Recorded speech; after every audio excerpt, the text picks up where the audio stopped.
Hi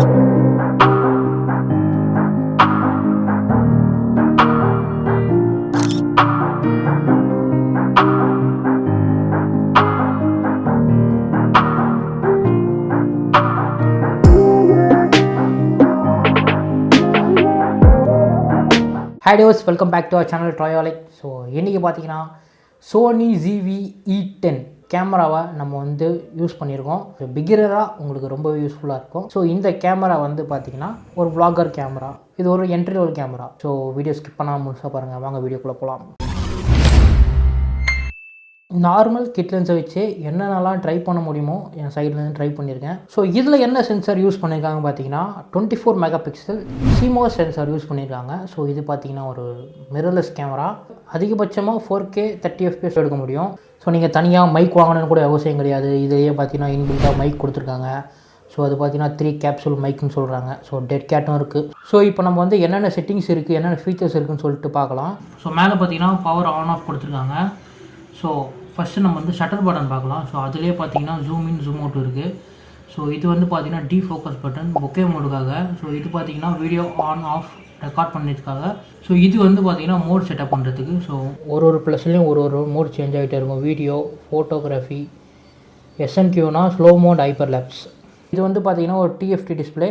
so இப்போ menu உள்ளே போனீங்கன்னா செட் ஆஃப் ஸ்டாப்ஸ் இருக்கும் இதுலேயே. இது வந்து ஃபோட்டோ டேப், இது வந்து வீடியோக்கு, இது வந்து நெட்வொர்க், அண்ட் இது வந்து ப்ளேபேக், அண்ட் இது வந்து செட்டப் பண்ணிக்கலாம் நம்ம இந்த டிஸ்பிளேக்கு என்னென்ன தேவையோ. இது வந்து நம்ம ஃபேவரட்ஸ் நம்ம இஷ்டத்துக்கு கஸ்டமைஸ் பண்ணி வச்சுக்கிறதுக்காக ஒரு டேப். இது இமேஜ் டேப். ஸோ இதிலே பார்த்தீங்கன்னா நிறைய செட்டிங்ஸ் இருக்குது. ஸோ ஒன்றா சொல்கிறேன். இப்போ ஃபைல் ஃபார்மேட் இருக்குது. ஸோ இப்போ கொடுத்தீங்கன்னா நம்ம ஜேபேக்கா, ரா ப்ளஸ் ஜேபேக் அண்ட் ராஜே வெறும் ரா. ஸோ இது எது வேணுமோ நம்ம சூஸ் பண்ணிக்கலாம். இப்போ நான் வெறும் ஜேபேக் மட்டும் சூஸ் பண்ணிக்கிறேன். ஸோ ஜேபேக் குவாலிட்டி இருக்குது. So extra fine standard. So நம்ம வந்து ரெண்டுத்துக்குமே நடுவில் ஃபைனில் வச்சுக்கலாம். ஸோ இமேஜ் சைஸும் இருக்குது இதில். ஸோ 20 MBலேருந்து 5 MB வரைக்கும் நமக்கு லிமிட் இருக்குது. ஆஸ்பெக்ட் ரேஷியோ ஸோ உங்களுக்கே தெரியும் 1:1, 16:9, 4:3, 3:2. ஷூட் மோட் ஆக்சுவலாக நிறைய ஷூட் மோட் இருக்குது. இன்டெலிஜென்ஸ் ஆட்டோ கொடுத்தீங்கன்னா நீங்கள் எதுவுமே பண்ண தேவையில்ல. இடத்துக்கு ஏற்ற மாதிரி கேமராவே அதோட வேலையை பார்த்துரும். ஸோ ஆக்சுவலாக உங்களுக்கு வந்து கேமரா பற்றி எதுவுமே தெரியலைன்னா இந்த மோடு யூஸ் பண்ணலாம். ஸோ இது டிரைவ் மோடுன்னு சொல்லிட்டு ஒன்று இருக்குது. ஸோ அது உள்ளே போனோன்னா ஒரு கிளிக்கு நம்ம எத்தனை ஷாட் எடுக்கும்னு சொல்லிட்டு நம்ம வச்சுக்கலாம். கண்டினியூ ஷாட் எடுத்தோம்னா ஒரு ஷட்டர் பண்ணோன்னா ஸோ எடுத்துக்கிட்டே இருக்கும். ஒரு ஃபோட்டோ ஆக்சுவலாக உங்களுக்கு என்னென்ன தெரியாது, ஸ்டாட்டிக்காக இருக்க மாதிரி இருக்கும். எல்லாம் மூவ் ஆகுது பாருங்கள். இப்போ நான் சொன்ன செட்டிங்ஸ்லாம் நான் வந்து மெனு போய் தான் பண்ணணும்னு அவசியம் கிடையாது. இந்த ஃபங்க்ஷன் போர்டை ப்ரெஸ் பண்ணிங்கனாலே இங்கே எல்லாமே இதுலேயே இருக்கும். ஸோ இப்போ இன்டெலிஜென்ஸ் மோட் ஆனில் இருக்கிறதுனால சில விஷயம் நமக்கு கரெக்டாக இருக்குது. ஃபார் எக்ஸாம்பிள் எக்ஸ்போஷர், ISOலாம் வந்து நமக்கு வந்து காட்டலை. ஸோ நம்ம இங்கேயே வந்து சேஞ்ச் பண்ணிக்கலாம். இந்த ரிங்கை வந்து நம்ம வந்து மூவ் பண்ண சொல்லி பார்த்தீங்கன்னா மேலே பார்த்தீங்களா நமக்கு வந்து என்ன தேவையோ செலக்ட் ஆகுது. இப்போ நான் வந்து மேனுவல் எக்ஸ்போஷர் வச்சுருக்கேன். ஓகே கொடுத்துட்டேன்னா பார்த்தீங்களா ISO வந்து நம்மளால் வந்து கண்ட்ரோல் பண்ணிக்க முடியும். ஸோ கைஸ் இப்போ வந்து ரொம்ப இம்பார்ட்டண்டான ஃபீச்சர் பார்த்தீங்கன்னா இந்த ப்ராடக்ட் ஷோகேஸ் அப்படின்னு சொல்லிட்டு ஒரு ஃபீச்சர் இருக்குது. ஸோ அதை ஆன் பண்ணிட்டோன்னா இப்போ நம்ம வந்து ஏதோ ஒரு ப்ராடக்ட்டை வந்து நம்ம கேமரா முன்னாடி எடுத்துகிட்டு வந்தாலோ இல்லை கேமரா முன்னாடி இருந்து ப்ராடக்ட்டை ரிமூவ் பண்ணாலுமே ஃபோக்கஸிங் பார்த்திங்கன்னா ரொம்ப வந்து ப்ரில்லியண்ட்டாக இருக்கும். ஸோ அதுக்கு தான் இந்த ப்ராடக்ட் ஷோகேஸ் கொடுத்துருக்காங்க. ஸோ ஃபோக்கஸிங் பார்த்திங்கன்னா ரொம்பவே நல்லாயிருக்கும். ஸ்டாட்டிக்காக தான் எடுக்க போகிறோம்னா அது வந்து ஆஃப் பண்ணி வச்சுருக்கிறது நல்லது. ஸோ கைஸ் இதில் வந்து மோஷன் ட்ராக்கிங் இருக்கிறதுனால நம்ம வந்து டிஸ்பிளே வந்து டச் ஸ்க்ரீனாக யூஸ் பண்ணிக்க முடியும். ஆனால் சிங்கிள் டச் மட்டும் தான் யூஸ் பண்ண முடியும். இப்போ நான் இங்கே டச் பண்ணுறேன்னா அந்த இடத்துல வந்து இப்போ ட்ராக் ஆகிட்டு இருக்குன்னு அர்த்தம். ஸோ இது ஃபோட்டோ வீடியோக்கும் ரெண்டுக்குமே இருக்குது. ஸோ நம்ம வேணால் கூட கேன்சல் பண்ணிக்கலாம். இந்த மாதிரி கேன்சல் ட்ராக்கிங். இதில் வந்து ஐ ஃபோக்கஸ் இருக்குது. ஸோ ஹியூமன், அனிமல் ரெண்டுமே இருக்குது. ஸோ ஹியூமனை வச்சு நம்ம ட்ராக் பண்ணாலும் ட்ராக் ஆகும், அனிமல் வச்சு ட்ராக் பண்ணாலும் ட்ராக் ஆகும். இப்போ நான் காட்ட போகிறது வீடியோ டேப். ஸோ இதுலேயும் நிறைய செட்டிங்ஸ் இருக்குது. ஸோ அதையும் சொல்கிறேன்.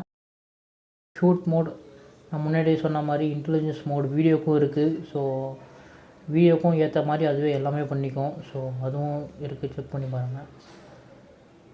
ஸோ கீழே பார்த்தீங்கன்னா ஃபைல் ஃபார்மேட் இருக்குது. இல்லை H3 வச்சுட்டு நம்ம வந்து கீழே ரெக்கார்ட் செட்டிங்ஸ் வந்து நம்ம எவ்வளோ FPS வேணும்னு சொல்லிட்டு நம்ம செட் பண்ணிக்கலாம். ஸோ இப்போ நான் 4K வச்சு பார்க்குறேன் எவ்வளோ FPS எடுக்க முடியும்னு.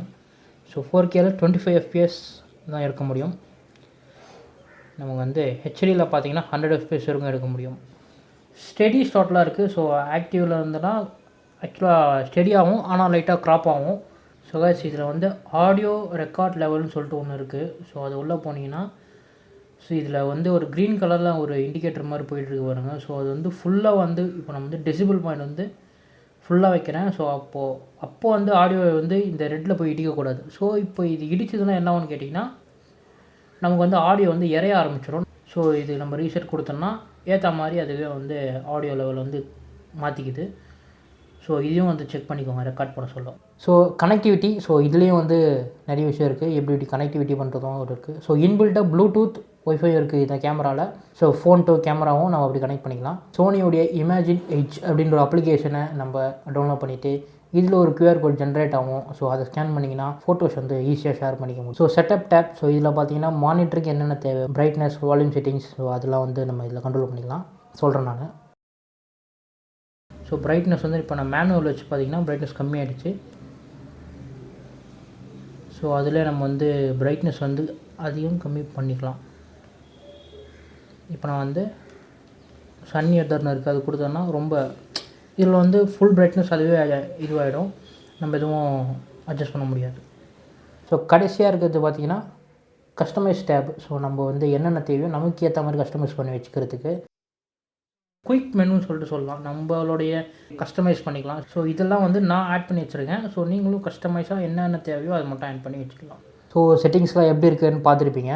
ஸோ இப்போ வந்து நாங்கள் எடுத்த சில சாம்பிள் ஷார்ட்ஸ் உங்களுக்கு போடுறேன், எப்படி இருக்குன்னு சொல்லுங்கள்.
எல்லாமே பார்த்து முடிச்சிருப்பீங்க. ஸோ யாருக்கெல்லாம் அந்த கேமரா செட் ஆகும்னு சொல்லிட்டு ஃபஸ்ட்லேயே சொல்லியிருப்பேன். நிறைய விஷயம் வந்து இதில் ப்ரொஃபஷனலாக ஹேண்டில் பண்ணலாம். ஸோ நம்ம வந்து ஃபோட்டோகிராஃபி, வீடியோகிராஃபி நீங்கள் தான் இப்போ தான் ஸ்டார்ட் பண்ண போகிறீங்க, கற்றுக்க போகிறீங்க அப்படின்னா இந்த கேமராவை கண்டிப்பாக பண்ணலாம். ஸோ அடுத்த அட்வான்டேஜ் பார்த்திங்கன்னா இதில் வந்து லென்ஸ் வந்து வேறு லென்ஸ் போட்டுக்கலாம். ஸோ ஒரு வைட் லென்ஸாக போட்டுக்கலாம், ஒரு மேக்ரோ லென்ஸ் போட்டுக்கலாம். ஸோ 200 mm லென்ஸ் வரைக்கும் போட்டுனா கூட கண்டிப்பாக சப்போர்ட் பண்ணும் இதில். ஸோ இது ஒரு இன்டர்சேஞ்சபிள் லென்ஸ் கேமரா. உங்களுக்கு போர்ட்ஸுன்னு பார்த்தீங்கன்னா இதில் நிறைய இருக்குது. HDMI, Type C, 3.5 mm jack, mic. So இது 3 போர்ட்ஸ் கொடுத்துருக்காங்க. ஸோ நீங்கள் கேமரா மட்டுமே கூட ஆர்டர் பண்ணிக்கலாம், பாடி மட்டும் ஆர்டர் பண்ணிக்கலாம், லென்ஸ் கூட நீங்கள் வேறு எங்கன்னா கூட ஆர்டர் பண்ணிக்கலாம். மோஸ்ட்டாக மேனுவலில் ஷூட் பண்ண கற்றுக்கோங்க. இன்டெலிஜென்ஸ் மோட் இருக்குது, பட் அதே வந்து நம்ம வந்து வச்சுக்கிட்டோன்னா அது ஆட்டோமேட்டிக்காக அந்த ஏற்ற மாற்றிக்கும். பட் இருந்தாலும் மேனுவலில் நம்ம கற்றுக்கிறது ரொம்ப நல்ல விஷயம். ஸோ எந்தெந்த இடத்துக்கு நமக்கே தெரிஞ்சிடும். ஸோ அதுக்கப்புறம் நம்ம இன்டெலிஜென்ஸை நம்பி இருக்கணும் அவசியம் கிடையாது. இதை சொல்கிற நான் பெரிய ஃபோட்டோகிராஃபாக கேட்டேன்னா இல்லை, எனக்கு தெரிஞ்சதை வந்து இந்த வீடியோவில் கண்டி சொல்லியிருக்கேன். ஸோ இதில் நாங்கள் தப்பும் பண்ணியிருக்கலாம். அட்வான்டேஜ் இவ்வளோ இருக்குது, பட் டிஸ்அட்வான்டேஜும் இருக்குது. ஸோ ஃப்ளாஷ் இல்லை. பேட்ரி பேக்கப் பார்த்திங்கன்னா ரொம்ப கம்மியாக இருக்குது. கண்டினியூஸாக ஒரு 40 to 1 hour யூஸ் பண்ணலாம், அவ்வளோதான். நீங்கள் ஆர்டர் போட சொல்லி என்ன பண்ணுங்கள், சோனியோட இன்னொரு பேட்டரி சேர்த்து ஆர்டர் போட்டுருங்க. ஸோ இப்போ இண்டோரில் இப்போ நான் ஃபேஸ் டு ஃபேஸ் தான் ரெக்கார்ட் பண்ண போகிறேன் அப்படின்னா நீங்கள் சார்ஜ் போட்டு யூஸ் பண்ணிக்கலாம், அது ஒன்றும் பிரச்சனை இல்லை. ஸோ அப்புறம் பார்த்திங்கன்னா டிஸ்பிளே கொடுத்துருக்காங்க. வெறும் நம்ம ஃபோக்கஸ்க்கும் ட்ராக்கிங்க்கும் மட்டும்தான் வந்து டச் டிஸ்பிளே யூஸ் பண்ண முடியும். ஸோ இதோட ப்ரைஸ், கேமராவோட பாடி மட்டும் பார்த்திங்கன்னா 50,000. நீங்கள் கிட்லஸும் சேர்த்து வாங்கினா இன்னொரு 10,000 எக்ஸ்ட்ரா ஆகும். ஸோ நாங்கள் வந்து 61,000 கிட்ட வாங்கியிருந்தோம். ஸோ வேல்யூ ஃபார் த மணி தான் கண்டிப்பாக இந்த கேமரா. கண்டிப்பாக இந்த வீடியோ யூஸ்ஃபுல்லாக இருந்துருன்னு நினைக்கிறேன். ஸோ நீங்கள் மிஸ் பண்ணக்கூடாதுன்னு நினச்சிங்கன்னா சப்ஸ்கிரைப் பண்ணுங்கள். So see you guys in the next video. Take care. தெரியல யார் சொல்லுவாங்க.